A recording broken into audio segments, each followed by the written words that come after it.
안녕하세요. 저작거리 경제소문입니다. 오늘의 주제는 환율 1,500원 선 붕괴 달러 강세 유가 급등 지정학 리스크 삼중고입니다. 지금부터 이 이슈가 왜 중요한지 핵심만 쉽게 풀어보겠습니다. 7년 만에 원달러 환율이 1,500원을 넘어섰습니다. 이와 동시에 국제 유가도 크게 치솟았고 한국 증시까지 7% 가까이 급락하면서 금융시장이 한 번에 여러 충격을 받고 있습니다. 환율과 유가는 경제의 천계로 불릴 정도로 이 숫자들의 급격한 변동은 우리 경제 여러 곳에 직접적으로 영향을 미치게 됩니다. 그만큼 이번 상황은 글로벌 금융위기 이후 처음 보는 수준의 불안이라고 할 수 있습니다. 이렇게 시장이 갑자기 크게 흔들린 배경에는 중동 지역에서 격화된 지정학적 리스크가 중심에 있습니다. 최근 이란과 이스라엘 간의 무력 충돌이 확대되면서 중동 전역으로 불안감이 퍼지고 있습니다. 특히 호르무즈 해협 봉쇄 선언과 더불어 미국이 이란 핵시설을 직접 타격했다는 소식이 전해지면서 원유 공급에 대한 우려가 커졌습니다.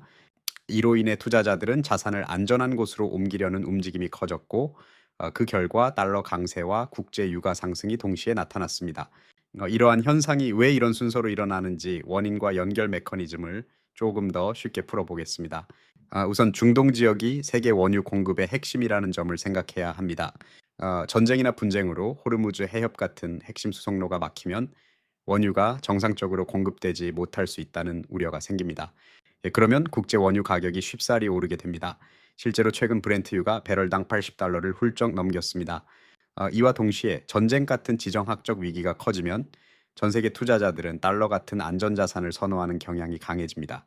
여러 불확실성이 커지면 위험을 피하려는 심리가 커지기 때문입니다. 그래서 달러 가치가 높아지고 각국 통화, 특히 한국 원화 가치, 신흥국 수출 의존도가 높은 나라의 통화 가치는 약해집니다.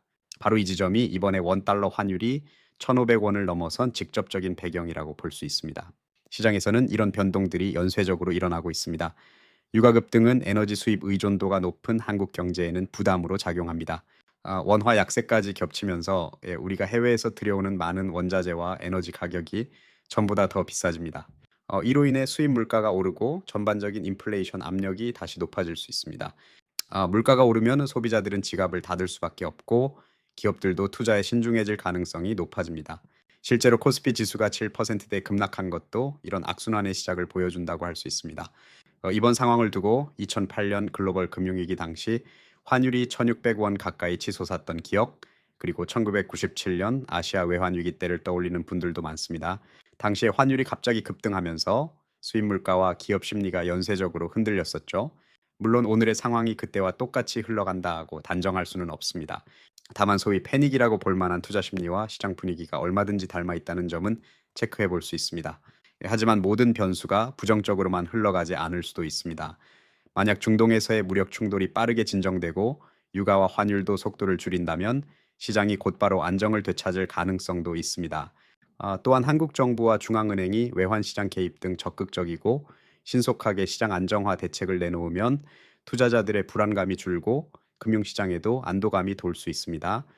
반면 갈등이 장기화될 경우에는 유가와 환율이 계속 불안한 흐름을 이어갈 수도 있습니다. 이럴 경우 수입 물가 상승이 길게 이어지고 다시 국내 인플레이션 압력이 높아지면서 소비와 투자, 내수까지 약해질 리스크도 분명 존재합니다. 장기적으로 경제 성장이 둔화될 수 있다는 점도 배제할 수 없습니다. 이런 급변하는 시기에는 오해가 커지기도 쉽습니다. 예를 들어 환율 급등 무조건 나쁘다는 시각이 있지만 수출 비중이 큰 기업은 일시적으로 경쟁력이 나아지는 측면도 있을 수 있습니다. 또 유가가 오르면 무조건 국내 휘발유 값이 바로 따라 뛴다고 생각하기 쉽지만 실제 반영에는 시차와 여러 복합적 요소가 작용합니다. 이런 상황에서 앞으로 무엇을 주의 깊게 살펴볼 필요가 있을까요? 우선 중동 지역의 지정학적 뉴스와 실시간 전쟁 소식에 계속 귀 기울일 필요가 있습니다. 유가가 추가로 더 오를지 아니면 긴장이 풀리면서 안정세로 접어들지 관찰이 필요합니다. 환율의 일일 등락폭, 그리고 한국 정부나 중앙은행이 앞으로 어떤 대응을 내놓는지도 핵심 체크 포인트를 할 수 있습니다. 결론적으로 지금처럼 전쟁 뉴스가 금융시장에 큰 파장을 주는 시기에는 모든 경제 지표의 작은 변화도 보다 꼼꼼하게 살펴보는 것이 무엇보다 중요한 시점으로 볼 수 있습니다. 그럼 오늘은 여기까지입니다. 더 좋은 경제 상식을 계속 만나고 싶으시다면 구독, 좋아요, 알림 설정 부탁드립니다.